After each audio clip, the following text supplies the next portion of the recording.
Fasal ke-23. Ketahuilah bahwa mengambil tengah, bersikap dia tadi itu ada di tengah di dalam segala urusan itu adalah hal yang dianjurkan, hal yang sepatutnya. Telah datang satu riwayat, khairul umuri awsatuha, sebaik-baik perkara itu adalah yang tengah-tengah. Juga ada riwayat al-iktisadu wa tu'ada was-sabtul hasan juz'un min 25 juz'an min an-nubuwah. Mengambil sikap tengah-tengah, kemudian tenang, bersifat yang elok, itu adalah satu bagian dari 25 bagian kenabian. Karena itu senari karamullah beliau berkata, alaikum bin namatil awsat, hendaknya kalian mengambil sikap tengah-tengah. Wa innahu yarji'u ila al-ghali, orang yang terlalu kalau ke tengah itu akan menjadi normal. Wa ilhakumut tali, tapi kalau orang yang ke bawah, orang yang terlalu kendor, orang yang terlalu jika kembali ke tengah juga akan normal. Saudara, segala sesuatu itu adalah tengah-tengah, itu akan bagus. Tapi kalau sudah terlalu, nantinya akan menjadi tercela, terlalu ekonomis, jadinya kikir nanti. Terlalu boros, terlalu banyak makan duit, jadinya israf, boros, tadbir. Tengah-tengah, ya, tengah-tengah, maka itu akan bagus. Jangan kikir, tapi keluarkan yang sekiranya tepat sasaran dan setelah melaksanakan kewajiban yang pada bebannya, yang wajib bagi dirinya. Terlalu keras, jadinya ghalabo, sakejam, sadis. Terlalu sabar, jadinya seperti perempuan banci. Tapi menangani segala sesuatu dengan tegas, maka dan bijaksana, maka itu adalah tengah-tengah. Tengah-tengah ini akan menjadi tolak ukur. Gambarnya terlalu keras suaranya, maka itu akan mengganggu. Terlalu pelan, nggak bisa didengerin. Tapi ketika suara tadi itu ada di tengah-tengah, maka itu akan menjadi baik. Majelis taklim terlalu lama, ditunggu kapan berhenti. Terlalu cepat, ini apa-apaan baru datang, kok langsung begini. Tapi tengah-tengah baru itu akan menjadi nikmat. Alhasil segala sesuatu itu tengah-tengah itu bagus. Terlalu dingin juga itu bahaya, terlalu panas juga bahaya. Tengah-tengah itu segala sesuatu khairul umur awsatuha. Nah, itulah ajaran yang diajarkan dalam Islam, itu adalah al-tawassut. Nah, karena itu siapa orang yang dia tadi itu dikatakan sembrono, maka orang itu dianggap orang lemah. Nah, ini orang lemah. Ya sudah, nggak apa-apa. Ini lemah. Nah, ini lemah. Tapi ketika keterlaluan, wah, ini orang keras. Ini adalah orang keras.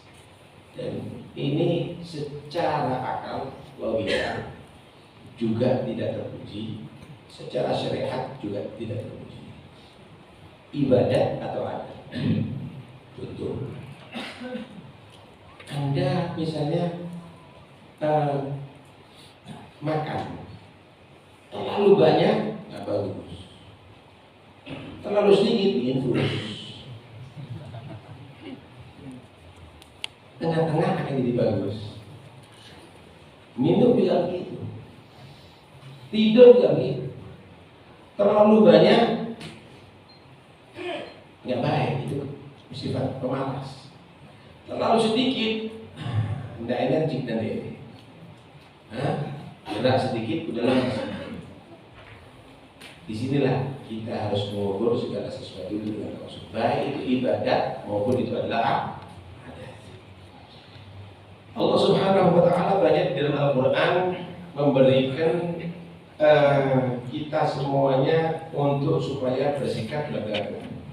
Di antaranya firman Allah Subhanahu wa Ta'ala misalnya, "Wala taj'al yadaka maghlulatan ila unubik, wala tabsudha kullal basti fataquda maluman mahsura." Jangan kamu tadi itu jadikan tangannya kamu itu terbelenggu ada di leher kamu.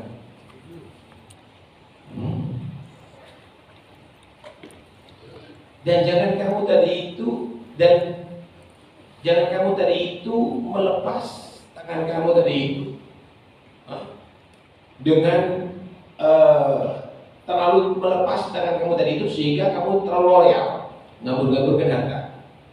Nanti akhirnya kalau kamu ngaburkan harta, fataquda maluman mahsura, kamu akan menjadi orang yang duduk dalam keadaan penyesalan. Saudara, dibelenggu tangannya dalam arti tidak mau mengeluarkan duit, kikir, mati, sedikit air, nggak peduli. Ini tangan seakan-akan dibelenggu, nggak bisa mengeluarkan duit tangannya, kutuk. Tapi jangan juga begini, habis jesol. Kenapa? Yang dibantu kaya dia yang melarat. Jangan. Ini gambaran harus tawasul. Kita harus tawasul. Jadi ada bahasa israfnya, ada bahasa bukhul. Israf itu mengeluarkan harta tanpa ada perhitungan. Bukhul itu tidak mengeluarkan harta sama sekali. Ayat yang lain, alladzina idza anfaqu lam yusrifu wa lam yaqturu wa kana baina dzalika qawama.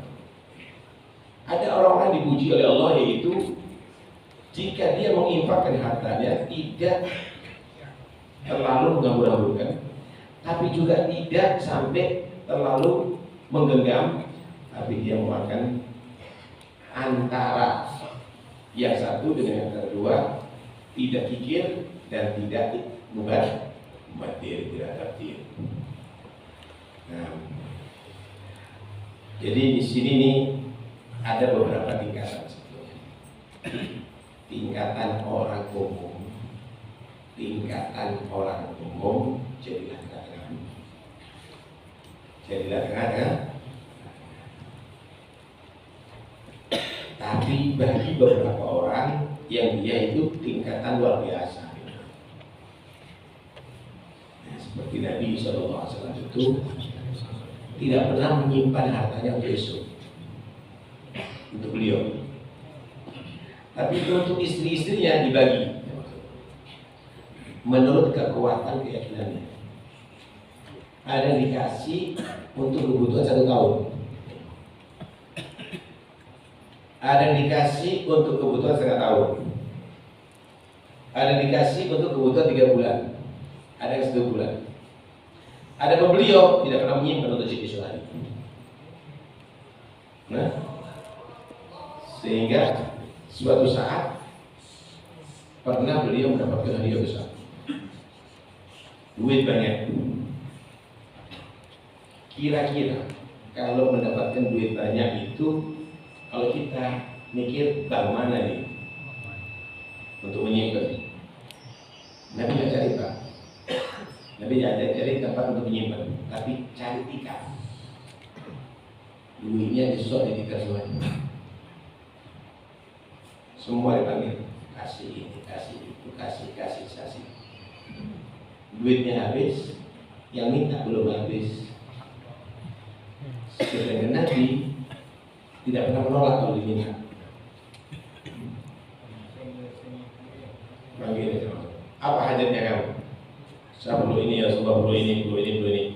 Kamu datang ke toko itu, bilang akan mengambil hajat kamu di situ, bilang nanti tagihnya sama Muhammad.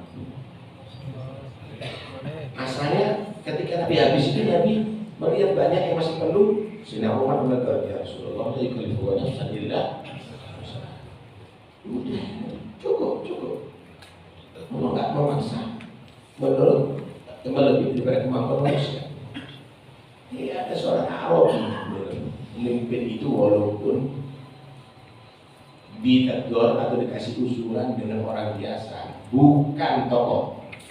Itu harus mau dari pojok. Ya Muhammad anfik walatah syamdil asyidala. Terus dan kalau bersedekah, jangan khawatir Tuhan yang menguasai arsy nggak akan membiarkan kamu. Ambil Rasulullah, minta apa Tuhan? Ini ya Rasulullah, minta di toko itu. Ini minta pulang. Nanti suruh lagi sama Muhammad. Begitu. Ini kelas beliau. Kalau kelasnya ente, ya nyesel ente.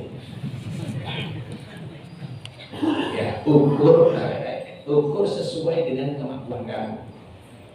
Ibarat puasa sunnah tadi, ukur sesuai dengan kemampuan kamu.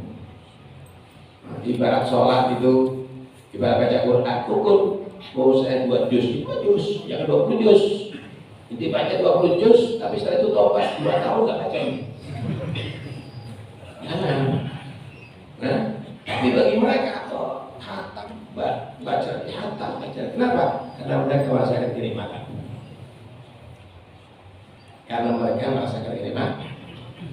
Jadi ukur. Ini jawabnya ada tolak.